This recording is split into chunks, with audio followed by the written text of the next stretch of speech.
What is up, HD Reefers? Mr. Reef HD here. I'm at home today. I had to make space for corals. Yeah, I got a lot and they're growing and I need to make space. Been fragging. That takes up a lot of space. But anyway, I had to move some rock. So I decided that I was going to start a home display tank. We have a little 5-gallon. I think it's a fluval. I'm not sure. I used it a long time ago for anemones. I bought Nexus anemones, and they couldn't be with my Chicagos, so I made this little tank for them. I had a clown in there. But yeah, I'm going to do kind of like a beginner video for anyone who's a beginner, and we're going to start from scratch with a little 5-gallon tank. I'm sure you've heard before, the smaller the tank, the easier that parameters can get out of whack, and that is true. But I am going to start with this little tank. I'm going to show you guys. I brought some sand that's completely cycled. It's been in the system for like 7 years. And then also live rock. I am starting with brand new water though, so that way it can be replicated by you guys if you get live sand and live rock. And yeah, and I'll be using these. So we got nitrates to add, phosphates to add. Because when you start with fresh water, fresh tank, you're not going to have any of these.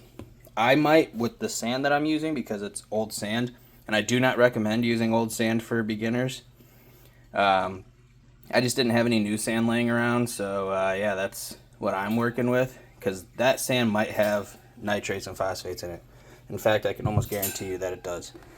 And then this, Microbacter 7. This is going to get dosed every single day on a brand new tank, because I'm going to put fish and at least anemones in here by the end of this video.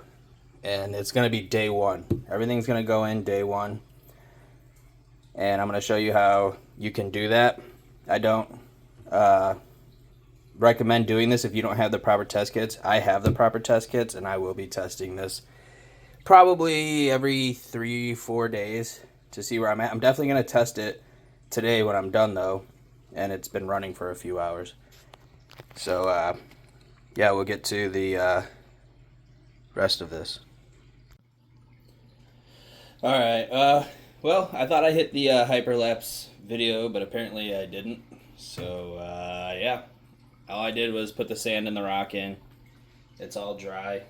And now I'm going to be adding water. You want to do this kind of quick because you will get some die-off from bacteria from it sitting dry. Not a lot if you do it fast enough. The longer that you take, the more it's going to die off, and the more you're going to have a little bit of an ammonia problem. But that's what the Microbacter 7's for, is to combat that. So hopefully, yes, I'll hit the time lapse on that now.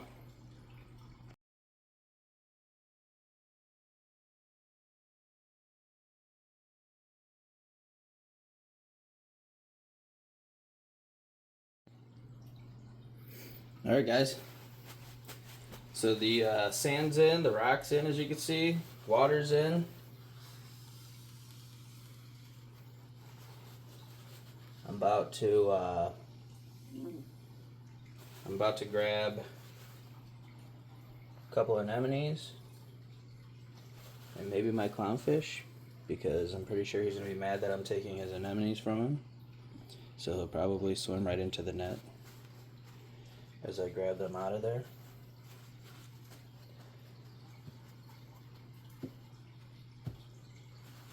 So now, for your Microbacter 7, all this is for, I mean, this is bacteria. And what you do with this, why you need to dose this every day with a new tank, is because in a new tank, all the surface area, obviously minus my rock and my sand. So say if you got dry rock and dry sand, this would help you more. It'll still help you if you have established rocks and sand. What this does though is you'd want to dose this at nighttime when the lights go off. And what it does is it gives the bacteria time to attach to surface areas. And when it attaches to the surface area, it's taking up space, which means any nuisance, algae, dinos, anything like that, red slime, all that, this outcompetes for it. So if something's already occupying the surface, the chances of something else growing on it are basically almost zero.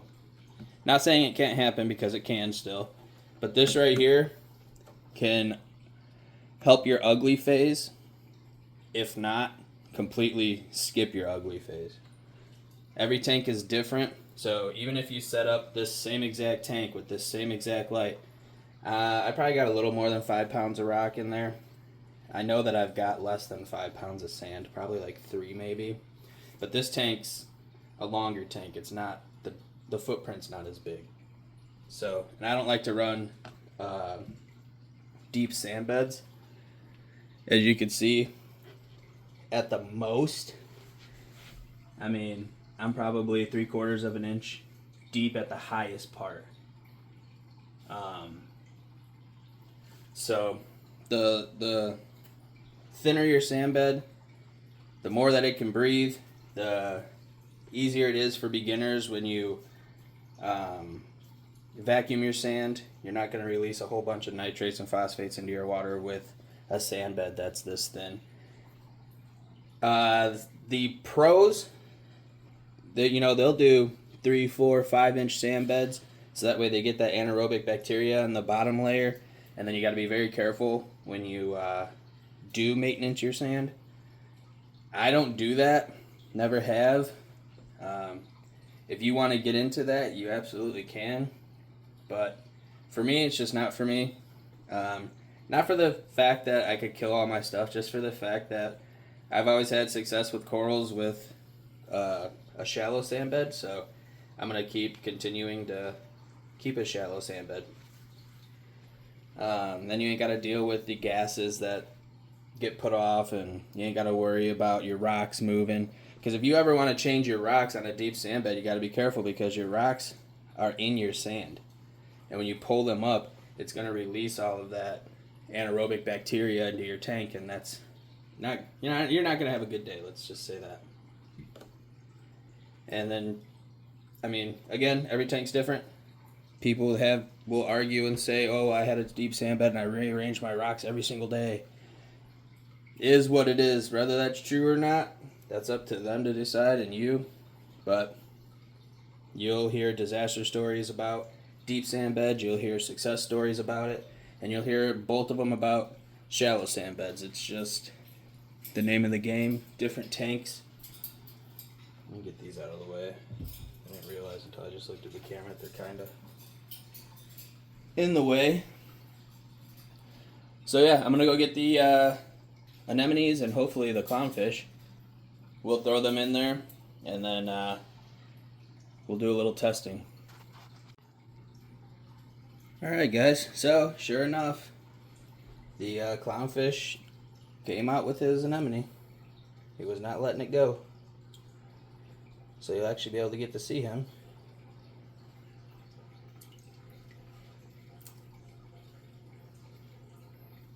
Get put in with his anemones. I'm going to turn the flow off right now, because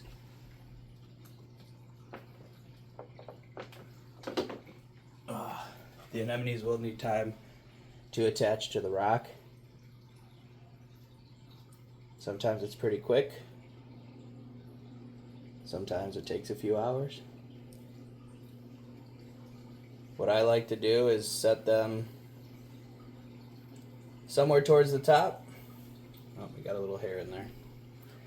Set them somewhere towards the top, and they'll move to wherever they want to be. If that's too much light for them, they'll move down. If it's not enough light,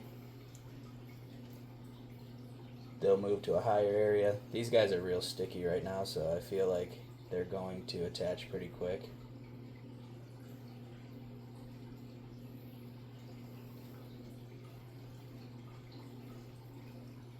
I actually did get one of the Nexus anemones too. Well, actually, all of these are technically Nexus anemones. These two big ones that I just put in first, those actually split naturally and did not get any of the green in there. That little tiny one that I just put in all the way at the top, that one's half green, half orange. Put this stuff away real quick.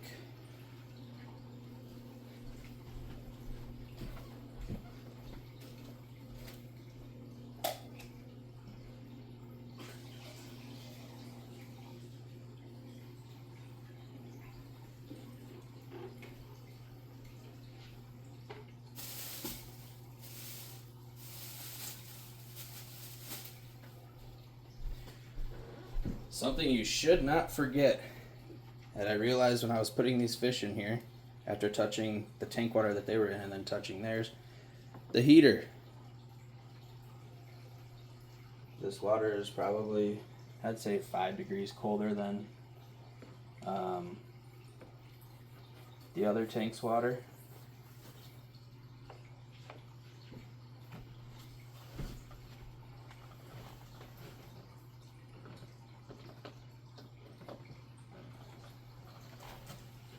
See if that's on. Yes, it is. Okay. Get that all the way down to the bottom. You want to put your heater somewhere where the water level stays consistent no matter if it's running low on water or not. So in my case, it's my first chamber, and in most cases it is. If you have a sump, normally your first chamber doesn't fluctuate height level. You definitely don't want it somewhere where the water fluctuates, because if you forget one day and that water goes down, you're going to either burn out your heater, or you're going to blow up your heater. It's not going to be good. So make sure that your heater, if any piece of equipment, make sure that that heater is in a chamber that doesn't fluctuate water levels. You could put anything else you want. I mean, if you have a skimmer too, you'll want it somewhere where the water doesn't fluctuate. But if you have to put anything somewhere and it's between one of those, definitely put your heater somewhere where the water doesn't fluctuate. The skimmer can fluctuate a little. I mean, you might get a little overflow, depending. Honestly, I really think these guys are attached already. They are. That was quick. So I could turn this return pump back on. I've already lost the cord. There it is.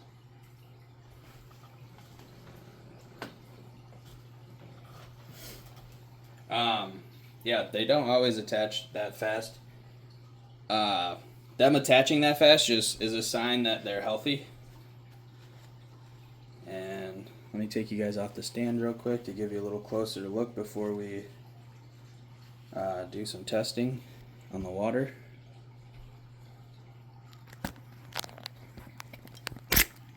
There we go. And that's what we got. The tank is set up. Water's in, fish is in. If you're starting with brand new rock and brand new sand, I would say put this in right away, because your fish is definitely going to be going to the bathroom in there. And you need this to break down that waste that the fish is producing. So if you're starting with all new, definitely put this in right away. I'm not going to. I would say do not put more than one fish in here. Even if the tank's really big, especially if it's small, because obviously this one fish waste in 5 gallons of water is going to raise the levels faster than if this one fish was in 100 gallons of water, you know?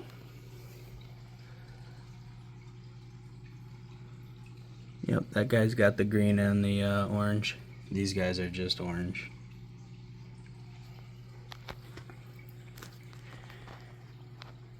So, some frequently asked questions. People will ask, can I mix my salt with a brand new tank? Can I mix my salt water inside the tank? I don't have, a big container to mix it in, and if I got to mix it in 5-gallon buckets, it's going to take all day.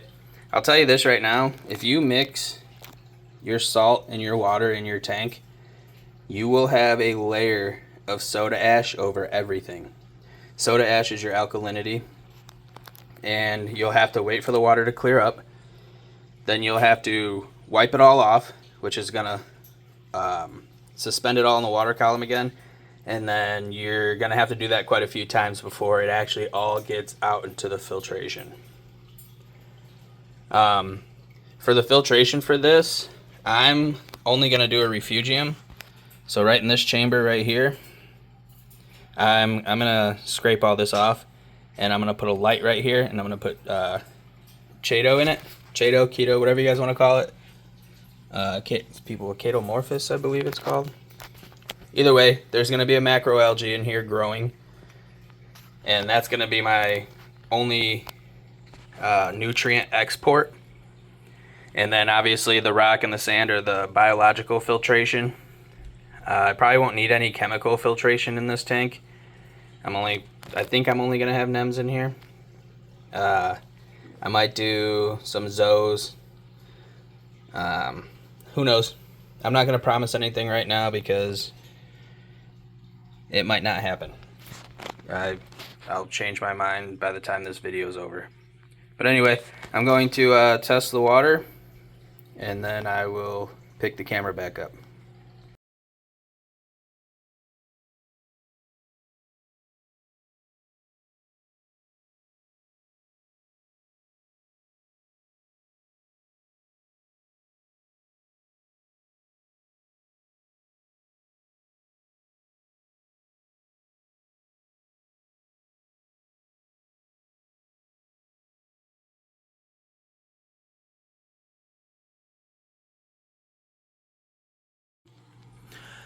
Alright guys, so after testing, you can kind of see in the time lapse, at least on these, I couldn't get the camera to focus on that. Alkalinity 9.9, which was kind of expected since I used all new water. I use reef crystals, and reef crystals mixes is at about 10 to 12. Some say that's a little too inconsistent for them, so they don't like to use reef crystals.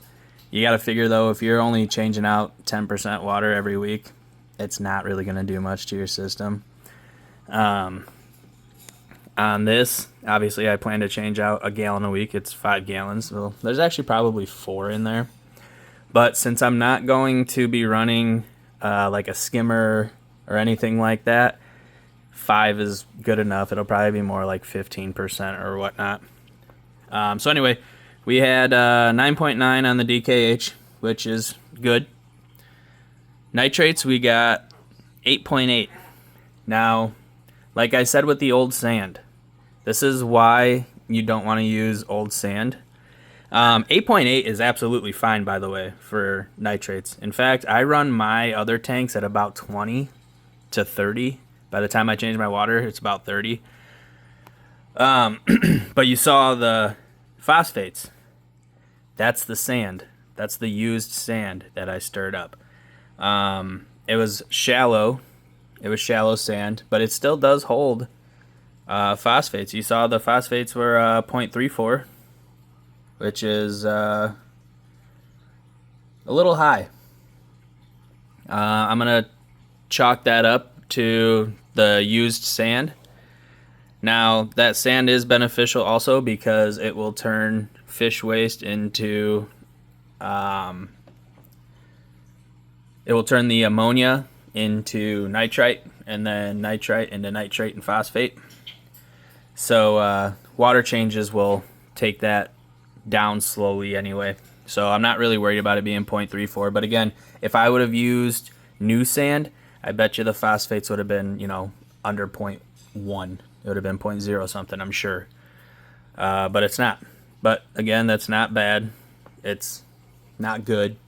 The tank will be absolutely fine the way that it is right now. calcium, we had a perfect 420, which is right around where every reefer shoots for. And then magnesium was, let me look at this again. It was 1305.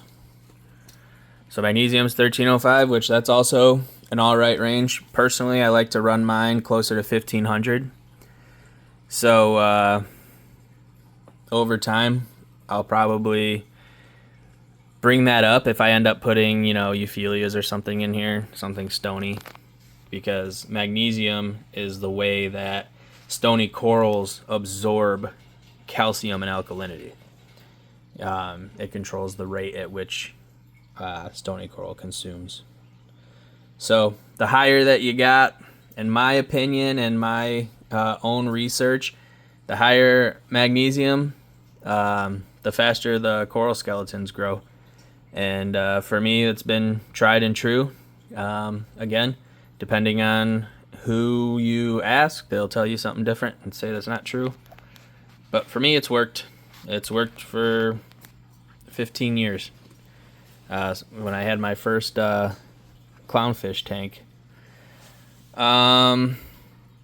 So yeah, there's the testing for you guys. This tank is right out of the gate pretty good. It definitely has a well-established bacteria all over those rocks, all in the sand. It should do just fine. I did want to show you guys a couple other things.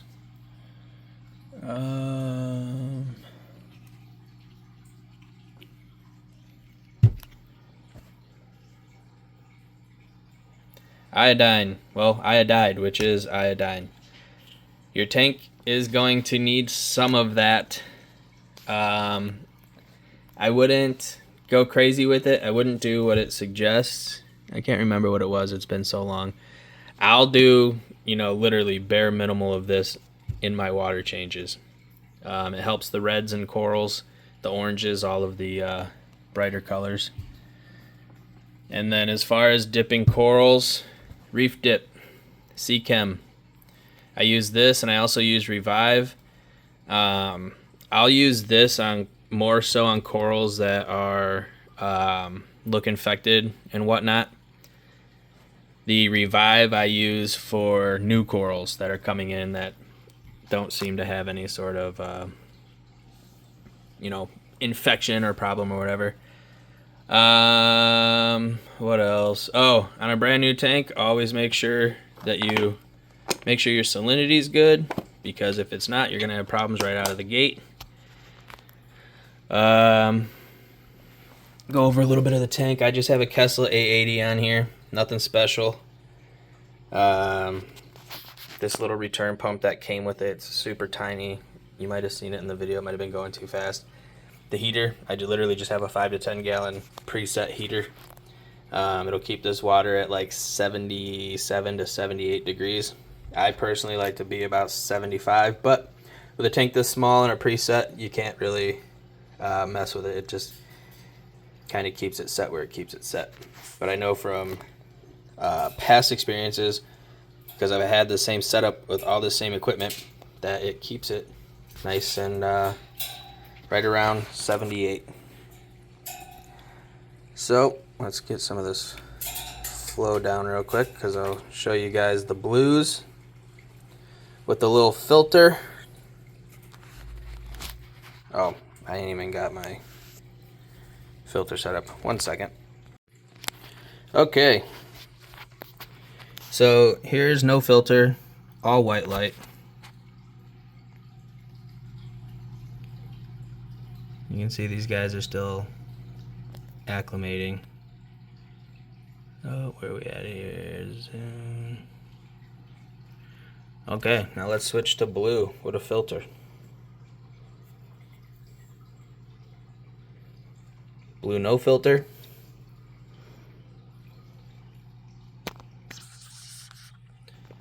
Blue filter.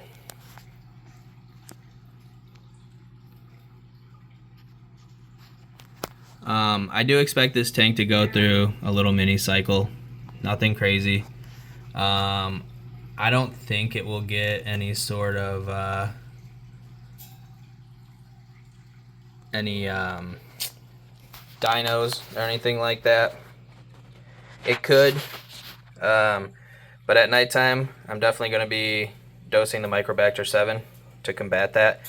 I know for sure, well, I can't say for sure. I know there's a very good chance it won't get on the rocks and it won't get on the sand because of how mature the rock and sand is. But it could still get there. Who knows? But yeah, if anything, it's going to get on the glass, but that's why I'm going to be putting the Microbacter 7. This is a 5-gallon tank, so I'll probably do like 1 milliliter a night. Actually, I will do 1 milliliter a night and see how that goes. If I start seeing any sort of dinos and stuff, I might bump it up, maybe to 2 or something like that. But yeah, as far as setting up a tank, it's pretty much this easy. The hardest part is gathering all the stuff for it. But once you've gathered all the stuff, make sure you invest in a good test kits. I use the Hanna checkers for alkalinity, nitrate high range, and my phosphate ultra low range. I use Salifert for my calcium and magnesium, and then I just got a regular refractometer from ATC to check my salinity, and that's all you really need. You can buy all the other testers if you want.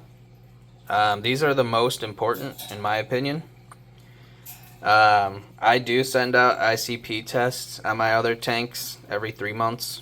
So if you're gonna have just one tank like this, I think it costs like $50 to send one out. If you're having problems and you don't know what it is, I would send one out.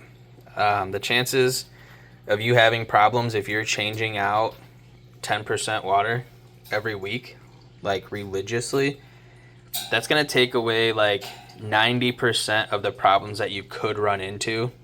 And I can't stress that enough. I try to tell people that all the time. I'm not joking. Do 10% water changes every single week. On a new tank though, I would leave this for about 4 weeks.